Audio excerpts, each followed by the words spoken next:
SC ఎస్టీల అభివృద్ధి కోసం టీడీపీ హయాంలో 754 కోట్లు కేటాయిస్తే వైసీపీ హయాంలో ఒక్క రూపాయి కూడా లేకుండా చేశారని, గత ప్రభుత్వంలో జరిగిన అభివృద్ధి అంతా గందరగోళమే అని పురపాలక శాఖ మంత్రి నారాయణ విమర్శించారు.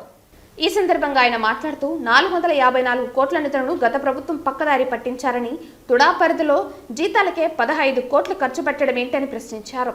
ప్రభుత్వ ఖజానా ఖాళీ చేసిన ఘనత జగన్మోహన్ రెడ్డికే దక్కుతుందన్నారు. ఎస్సీ ఎస్టీల అభివృద్ధి కోసం టీడీపీ హయాంలో 754 కోట్లు కేటాయిస్తే వైసీపీ హయాంలో ఒక్క రూపాయి కూడా లేకుండా చేశారని అన్నారు. గత ప్రభుత్వంలో అన్ని అస్తవ్యస్తమైనాయి. నిజంగా అన్ని అస్తవ్యస్తం. అసలు ఏది కూడా ఫైనాన్షియల్ ప్లానింగ్ లేదు, వర్క్స్ ప్లానింగ్ లేదు, అన్ని జిగ్జాగే. 2014-19 దాకా ఆ రోజు ముఖ్యమంత్రిగా ఉన్న నారా చంద్రబాబు నాయుడు గారు మాకు ఇచ్చిన క్రమశిక్షణ, మంత్రులకు ఒక క్రమశిక్షణలో చేయించారు, ఒక సిస్టమేటిక్గా. నాకు అనుభవం లేకపోయినా నేను మంత్రిని అయిన 6 నెలలకు యాక్చువల్గా ఆయన దగ్గర నుంచి ఎన్నో నేర్చుకొని ఫైనాన్షియల్ డిసిప్లిన్, మున్సిపాలిటీస్కి ఫైనాన్షియల్ ఎలా ఉండాలి, వాళ్ళకి వచ్చే ఇన్కమ్ ఎంత, రాష్ట్ర ప్రభుత్వం ఇస్తుంది, కేంద్ర ప్రభుత్వం ఇస్తుంది, ఈ అర్బన్ అథారిటీస్ ఏమైనా జనరేట్ చేయగలవా, మున్సిపాలిటీస్ ఏమైనా జనరేట్, అన్ని రకాలుగా డిఫరెంట్ యాంగిల్స్లో ఆలోచించి యాక్చువల్గా ఎటువంటి ఇబ్బంది లేకుండా చేసాం. అసలు ఎస్సీ ఎస్టీ కాలనీస్ అయితే అబ్నార్మల్గా ఫండ్స్ ఇచ్చాం. ఫండ్స్ అడిగడి ఎమ్మెల్యే ఇచ్చాం. ఎమ్మెల్యేని అడిగడికి ఎస్సీ ఎస్టీ కాలనీస్లో ఇంకా చేయాల్సిన వసతులు ఏమన్నా ఉన్నాయా, రోడ్డు కావచ్చు, డ్రైన్స్ కావచ్చు, డ్రింకింగ్ వాటర్ కావచ్చు అని. అయితే ఈ 5 ఏళ్లలో జరిగింది 2 నెలల్లో స్టడీ చేస్తే,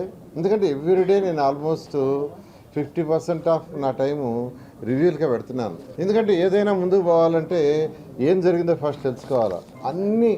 అన్ని డివిజన్లు, అన్ని సెక్టర్లు, మున్సిపల్ దాంట్లో అన్ని అస్తవ్యస్తలే. Financial totally అన్ప్లానింగ్. కేంద్ర ప్రభుత్వం 15th ఫైనాన్స్ డబ్బులు ఇస్తుంది, 6 నెలలకు ఒకసారి ఇస్తుంది, దానికి మ్యాచింగ్ ఫండ్ లేదు. రాష్ట్ర ప్రభుత్వం కానీ ఎవరు కూడా మ్యాచింగ్ ఫండ్ లేదు. వాళ్ళు 15th ఫైనాన్స్ ఇస్తారు. ప్రజలు కట్టే జిఎస్టీలో నుంచి మన రాష్ట్రానికి పర్ హెడ్ లెక్కన మున్సిపాలిటీస్కి, పంచాయతీకి ఇస్తారు. ఫస్ట్ 6 months కొంత ఇస్తారు, ఆ తర్వాత మళ్ళీ నెక్స్ట్ 6 monthsకి ఇస్తారు. 2014-19 సంవత్సరంలో టీడీపీ హయాంలో జరిగిన అభివృద్ధి తిరిగి చేయాలంటే కాస్త సమయం కావాలన్నారు.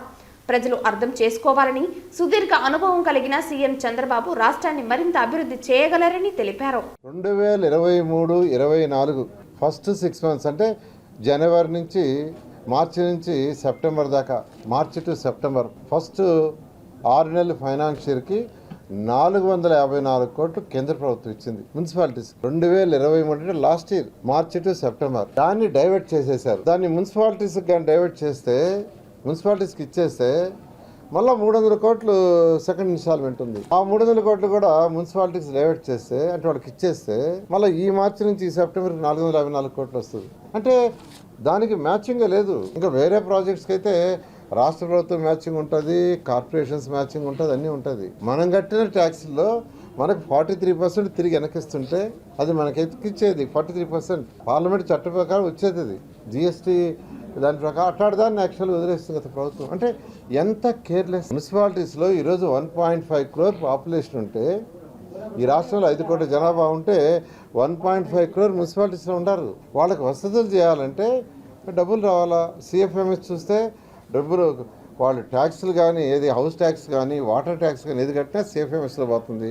దాన్ని డైవర్ట్ చేశారు. ఈరోజు యాజ్ ఈజ్గా లెక్కలు తీస్తే దాదాపు 1900 కోట్లు సిఎఫ్ఎంఎస్లో ఖర్చు పెట్టేశారు. ఇలాంటి పరిస్థితిలో ఈరోజు మన ఆంధ్రప్రదేశ్ మున్సిపల్ శాఖ ఉంది. గతంలో అయితే మేము కట్టిన మున్సిపాలిటీలో ప్రజలు కట్టిన హౌస్ ట్యాక్సెస్ కానీ, వాటర్ ట్యాక్స్ కానీ మాకే ఇచ్చేసేవాళ్ళు, మున్సిపాలిటీస్కి ఇచ్చేవాళ్ళు.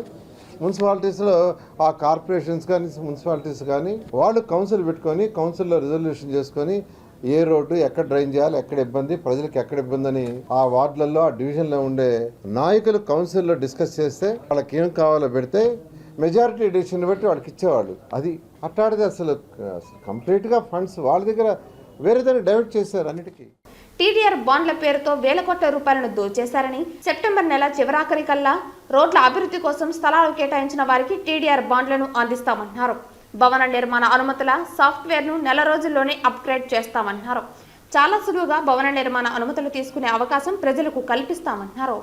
ఈ టీడీఆర్ బాండ్స్ మీద రాష్ట్రం మొత్తంలో మెజారిటీ మున్సిపాలిటీస్ అవకతవకలు జరిగినాయి. దాన్ని ఆపేసాం. యాక్చువల్గా ఆపమన్నాం టెంపరీగా, ఈ నెలాఖరు వరకు ఆపమన్నాం. ఇప్పుడు ఒక్కొక్క దగ్గర వెరిఫై చేసి కమిటీలు వేసి వెరిఫై చేసి యాక్షన్ తీసుకుంటూ రిలీజ్ చేస్తూ వస్తున్నాం. ఇక్కడ కూడా టీడీఆర్ బాండ్లలో అవకతవకలు జరిగినాయి. దాని మీద కూడా యాక్చువల్గా కమిటీ వేసాము. ఇది రాష్ట్రంలో అనేక మున్సిపాలిటీ జరిగింది. అసలు అట్లాంటి అవకతవకలు జరుగుతాయని నాకు 2014-19 దాకా 5 సంవత్సరాలు తెలియదు. అసలు నిజంగా నాకు తెలియదు. అట్లాంటి ప్రజలకు నేర్పించేశారు వీళ్ళు. అంటే నేను ఒక వ్యక్తి ల్యాండ్ అక్విజిషన్ ఒక దగ్గర ఇచ్చారు ప్రభుత్వానికి. అక్కడ ఉన్న ల్యాండ్ కాస్ట్ చదరపు గజం 5,000. అతనేం చేశాడు, అడ్రస్ ఎక్కడో టౌన్ సిటీలో సెంటర్ లో ఉండే ఇంటి అడ్రస్ ఇచ్చాడు. అక్కడంతా స్క్వేర్ యాడ్ వచ్చి 50,000. ఆయన ఉండేది 5,000 ఇచ్చేది. ఆ అడ్రస్ ఇచ్చారు. ఆ అడ్రస్ ప్రకారం టీడీఆర్ బాండ్స్ క్యాల్కులేషన్ చేశారు. ఈ విధంగా వేల కోట్లు యాక్చువల్ గా టీడీఆర్ బాండ్ వల్ల నష్టం జరిగింది ప్రభుత్వానికి. వందలు కాదు, వేల కోట్లు. కాబట్టి దాని మీద యాక్చువల్ గా తరువుగా